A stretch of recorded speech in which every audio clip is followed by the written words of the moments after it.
کیونکہ biological rules تو وہ بانٹ نہیں سکتے. ٹھیک ہے, ایک باپ نہیں کہہ سکتا کہ چلو میں اس بچے کو دودھ پلاؤں گا, اس لیے لیکن وہ یہ تو کر سکتا ہے کہ وہ برتن دھو دے, وہ یہ تو کر سکتا ہے کہ میز پہ برتن لگا دے, وہ یہ تو کر سکتا ہے کہ اپنی چائے خود بنا لے.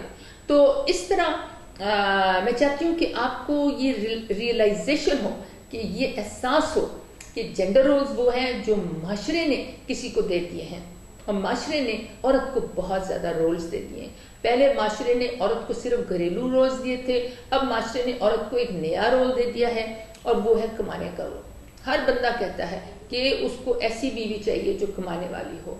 ہر ساس کہتی ہے کہ اس کو ایسی بہو چاہیے جو کما سکتی ہو. تقریباً ہر ساس جو ہے یہ چاہتی ہے اسے کمانے والی بہو ملے. اور پھر جو وہ اس وقت نہیں بولتی لیکن شادی کے بعد بولنا شروع کر دیتی ہے, وہ چاہتی ہے کہ اس کی بہو گھر بھی اچھا چلائے. یعنی عورت سے توقع کی جا رہی ہے کہ وہ ایک سپر وومن ہو. اس نے کمانا بھی ہے, اس نے گھر بھی کرنا ہے, اس نے کھانا خود پکانا ہے یا نوکر سے پکوانا ہے, اس نے ظاہر حمل اور پریگننسی بریسٹ فیڈنگ تو یہ تو وہ کسی کو کام دے ہی نہیں سکتی, یہ تو اس کی ذمہ داریاں ہیں ہی. پھر بچوں کی تربیت کرنی ہے, پھر اس نے ہوم ورک کرانا ہے, بچوں کی ٹیسٹ کے لیے تیاریاں کرانی ہے, پھر اس نے مہمانوں کے سامنے مہمان نوازی کرنی ہے, اور جب وہ بیمار ہو تو بیماری کے باوجود اس نے یہ سارے کام کرنے ہیں. اگر اس کو 103 بخار ہو رہا ہو تب بھی اس نے اپنے 6 مہینے کے بچے کا پوترا خود بدلنا ہے, اور اگر اس کا شوہر اس کے بچے کا پوترا بدل دے اور اس کی ماں بہنیں اس کو دیکھ لیں کہ میرا بیٹا یا میرا بھائی اپنے بچے کا پوترا بدل رہا ہے, تو وہ اس کو تانا دیتی ہیں کہ تم تو جورو کے غلام ہو. دیکھیے یہ بہت بڑا مسئلہ ہے اس وقت پاکستان میں, بہت بڑا مسئلہ ہے. اور مجھے یہ بھی پتا ہے, میں 8 سال امریکہ میں رہی ہوں, میں 8 سال امریکہ میں رہی ہوں, اور 4 مہینے میں کینیڈا میں رہی ہوں 1999 میں. مجھے پتا ہے کینیڈا میں بھی یہی مسئلے ہیں, پاکستانی کمیونٹی میں کینیڈا میں بھی یہی مسئلے ہیں, انڈین کمیونٹی میں کینیڈا میں بھی یہی مسئلے ہیں. 8 سال میں رہی ہوں پاکستان میں, تو امریکہ میں. مجھے پتا ہے کہ جو پاکستانی کمیونٹی امریکہ میں رہتی ہے ان کے بھی یہی مسئلے ہیں کہ خواتین کو بہت زیادہ رولز اسائن کر دیے گئے ہیں. پہلے گھریلو رول صرف تھے, اب اس کے اوپر کمانے کا رول بھی اسائن کر دیا گیا ہے. ایک مرد کما کے گھر آتا ہے تو وہ آ کر آرام کرتا ہے, نہاتا ہے, دھوتا ہے, یا ریسٹ کرتا ہے, یا ٹی وی دیکھتا ہے, یا دوستوں سے فون پہ بات کرتا ہے, یا 1-1.5 گھنٹے کے لیے سو جاتا ہے اور اس کے بعد ٹی وی دیکھتا ہے. جبکہ عورت گھر آتی ہے تو کئی دفعہ کپڑے بدلے بغیر وہ کھانا لگانے اور کھانا کھلانے وغیرہ میں لگ جاتی ہے. تو آپ دیکھیں کہ معاشرتی ناانصافیاں کتنی زیادہ ہیں, اور ہم کم از کم اسے اپریشیٹ تو کریں. ہم پہلا کام یہ کریں, دیکھیں ایمان کے 3 درجے ہیں. پہلا درجہ تو یہ ہے کہ آپ صحیح کام کریں, دوسرا درجہ یہ ہے کہ آپ زبان سے صحیح بات کریں, اور تیسرا درجہ, کم ترین درجہ یہ ہے کہ آپ اپنے دل میں یقین کریں کہ یہ کام صحیح ہے اور یہ کام غلط. سب سے بیسٹ چیز یہ ہے کہ ہم اس سارے نظام کو بدل دیں. انشاءاللہ میں آپ کی ملاقات کرواؤں گی, بلکہ ابھی ملاقات کرواتی ہوں 2-3 ایسے جڑوں سے جنہوں نے اپنی زندگی میں انقلاب پیدا کیا ہے, یا وہ شروع سے ایسے تھے یا وہ اب ایسے ہو گئے ہیں کہ وہ گھر کے کام کو شیئر کرتے ہیں. تو گھر کے کام کو جب میاں بیوی شیئر کرتے ہیں تو گھر جنت بن جاتا ہے. ریڈرز ڈائجسٹ میں ایک دفعہ میں نے دیکھا تھا.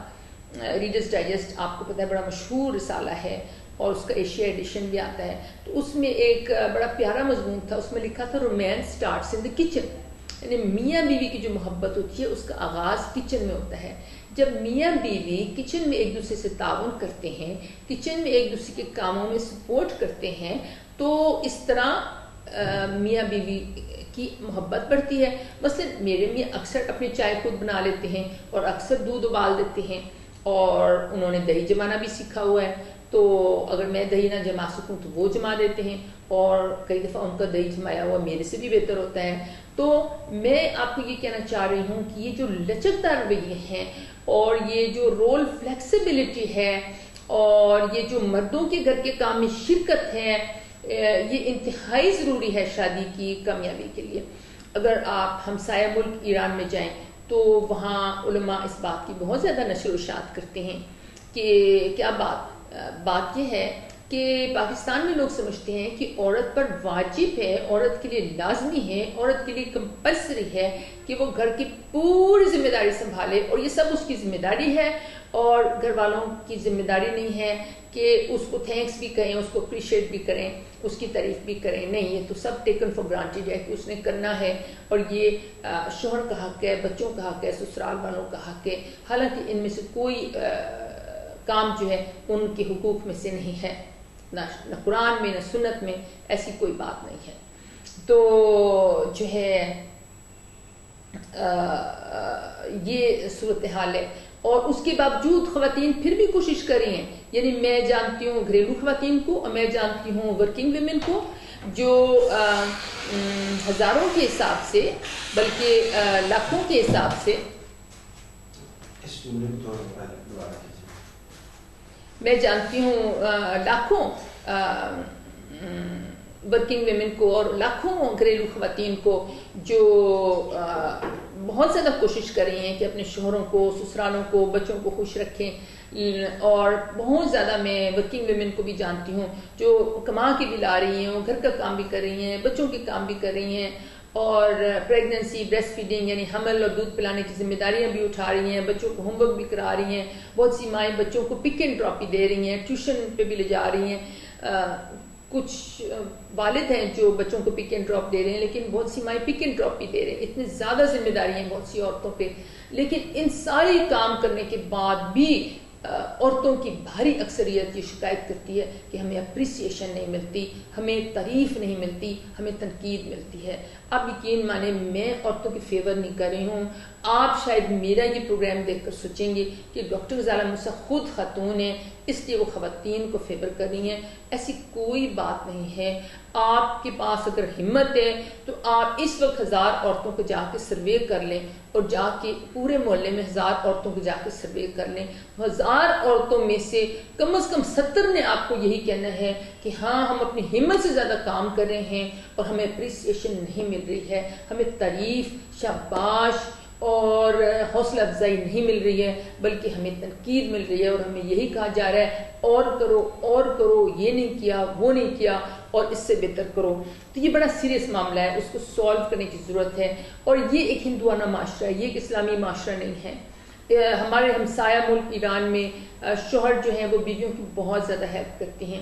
میری 4 ایرانی دوستیں تھیں، اب تو میرا ان سے رابطہ ختم ہو گیا. میری 4 ایرانی دوستیں تھیں، جب تک میرا ان سے رابطہ رہا میں نے ان کو دیکھا کہ ان کے شوہر بہت زیادہ کام کرتے تھے. تو ایک دن میں خانم حکیمہ دبیرون سے ملنے گئی جو بہت بڑی اسکالر ہیں اور PhD فارسی ہیں اور پنجاب یونیورسٹی میں فارسی پڑھاتی تھیں. تو جب میں ان سے گپ شپ لگا رہی تھی تو ان کے شوہر میرے لیے اورنج جوس نکال رہے تھے، اور پھر وہ انہوں نے بیوی کو آواز دی تو بیوی جا کر وہ اورنج جوس لے کے آئی اور اس نے مجھے پلایا. اور خانم حکیمہ دبیرون نے اورنج جوس نہیں نکالا، خانم حکیمہ دبیرون کے ہسبینڈ نے، ان کے شوہر نے اورنج جوس نکالا مشین سے، اور جب وہ ریڈی ہو گیا تو ان کو آواز دی اور وہ لے کے آئے. اور آپ کو یقین تو نہیں آئے گا، ایک پاکستانی شوہر ہیں، ان کا نام ہے ناصر زیدی. نام ذرا ویسے میں چیک کر کے آپ کو دوبارہ بعد میں بتا دوں گی، اور ان کا انٹرویو آپ کو پیش کروں گی. تو ادھر ڈیفینس میں رہتے ہیں. تو ان کے گھر ہم گئے تو ہم کوئی 4-5 لیڈیز تھیں. تو انہوں نے اپنے بچے کی مدد سے 3-4 چیزیں بنائیں، اور اس کے بعد ان ٹرالی پہ سجا کر بچے کے ہاتھ وہ ساری چیزیں ڈرائنگ روم میں بھیجیں، اور ہم لوگوں نے مزے لے کے کھائیں. یعنی آپ کو یقین نہیں آئے گا کہ پاکستان میں بھی ایک ایسا شوہر ہے. میں آپ کو ایک اور ایگزامپل دیتی ہوں. یہ جو ہیں میرے ایک امی کے کزن ہیں، ماموں اکبر ہم انہیں کہتے ہیں، آغا اکبر ان کا نام ہے. تو وہ اپنے گھر کے زیادہ تر برتن وہ خود دھوتے ہیں، گھر کے برتن وہ خود دھوتے ہیں. اور جب وہ ایبٹ آباد میں رہتے تھے تو ان کی جو تار تھی جس پہ کپڑے ڈالتے تھے خشک ہونے کے لیے، وہ اوپر کی منزل پہ تھی جس پہ وہ کافی سیڑھیاں چڑھنی پڑتی تھی. تو وہ کپڑے ڈالنے جاتے تھے، کپڑے اتارتے تھے، اور وہ ناشتہ وہ ہمیشہ خود بناتے تھے، اور 3 وقتوں کے برتن وہ خود دھوتے تھے، اور وہ یہ سب کام خوشی خوشی کرتے تھے. اور جب ہم ان کے گھر 2 دفعہ ٹھہرنے گئے تو اتفاق سے دونوں دفعہ مانی سائرہ وہاں نہیں تھی، کیونکہ وہ انہیں کسی ایمرجنسی سے ایبٹ آباد سے باہر جانا پڑا. تو ماموں اکبر نے مجھے بھی برتن نہیں دھونے دیے. میں نے ان کو بار بار کہا, میں نے کہا ماموں جان مجھے برتن دھونے دیں, مجھے برتن دھونے دیں. اور عام طور پہ ایک آدمی کو عورت نظر آ جائے تو وہ یہی کرے گا کہ برتن چھوڑ کے بھاگ جائے گا, لیکن انہوں نے مجھے برتن نہیں دھونے دیے اور انہوں نے برتن خود دھوئے. تو امام زین العابدین, اب مجھے سمجھ نہیں آ رہا کہ میں علیہ السلام کہوں یا رضی اللہ تعالیٰ عنہ کہوں, کیونکہ شیعہ چینل امام زین العابدین نے فرمایا ہے کہ جو کاہل انسان ہے اس کی دنیا اور آخرت دونوں برباد ہوگی. امام زین العابدین نے فرمایا ہے کہ امام زین العابدین امام حسین علیہ السلام کے بیٹے تھے, اور انہوں نے فرمایا ہے کہ جو کاہل انسان ہے اس کی دنیا اور آخرت دونوں برباد ہوں گی. اور میں معافی مانگنے کے ساتھ کہنا چاہتی ہوں کہ کچھ لوگ کاہل ہیں. اب میں باتیں کافی میں نے کر لی ہے, میں مزید وضاحت نہیں کرنا چاہتی ہوں, میں نے کافی وضاحت سے بات کر لی ہے. کچھ لوگ تھوڑے سے کاہل ہیں, لیکن یہ تنقید کا لفظ ہے اس لیے بھی آپ مجھے معاف کر دیں. تو اور اس وجہ سے کچھ اور لوگ ہیں جن پر بہت زیادہ بوجھ پڑ رہا ہے. ابھی میں قصور میں کلینک کرتی ہوں, میرا منگل اور بدھ کو قصور میں کلینک ہوتا ہے. تو ماشاءاللہ کل میرے 15 مریض آئے کلینک میں, اس وجہ سے مجھے تیاری میں, میری ریکارڈنگ کی تیاری میں مجھے پرابلم ہو گیا, کہ ورنہ نارملی مجھے کافی ٹائم مل جاتا ہے, بدھ کے روز مریض کم آتے ہیں. تو کیا ہوا کہ ایک مریض آئی, حاملہ تھی, اور اس کے اوپر کام کا بوجھ اتنا زیادہ تھا. اس کی ماں نے بتایا, اس کے ساتھ اس کی ماں یا بہن تھی, انہوں نے بتایا کہ اس کے اوپر کام کا بوجھ اتنا زیادہ ہے, اس کی جو نندیں ہیں وہ ہاتھ اتنا کم بٹاتی ہیں, اس پر کام کا بوجھ اتنا زیادہ ہے کہ حمل کے ساتھ اور اتنے کام کے ساتھ اور اتنے بڑے فیملی کے ساتھ اس کی پریشانی اور ٹینشن بہت زیادہ ہے. اور اس پریشانی اور ٹینشن کی وجہ سے اس کی زبان بند ہو گئی تھی. اس کو کہتے ہیں ڈسوسیٹیو میوٹزم. ڈسوسیٹیو میوٹزم یعنی پریشانی اور ٹینشن سے اگر کسی کی زبان بند ہو جائے, وہ بولنا چھوڑ دے, اس کو کہتے ہیں ڈسوسیٹیو میوٹزم. پریشانی اور ٹینشن سے اس بیچاری غریب بے سہارا عورت کی زبان بند ہو گئی تھی. آپ سوچیں کہ کتنا ظلم کتنے گھروں میں ہو رہا ہے.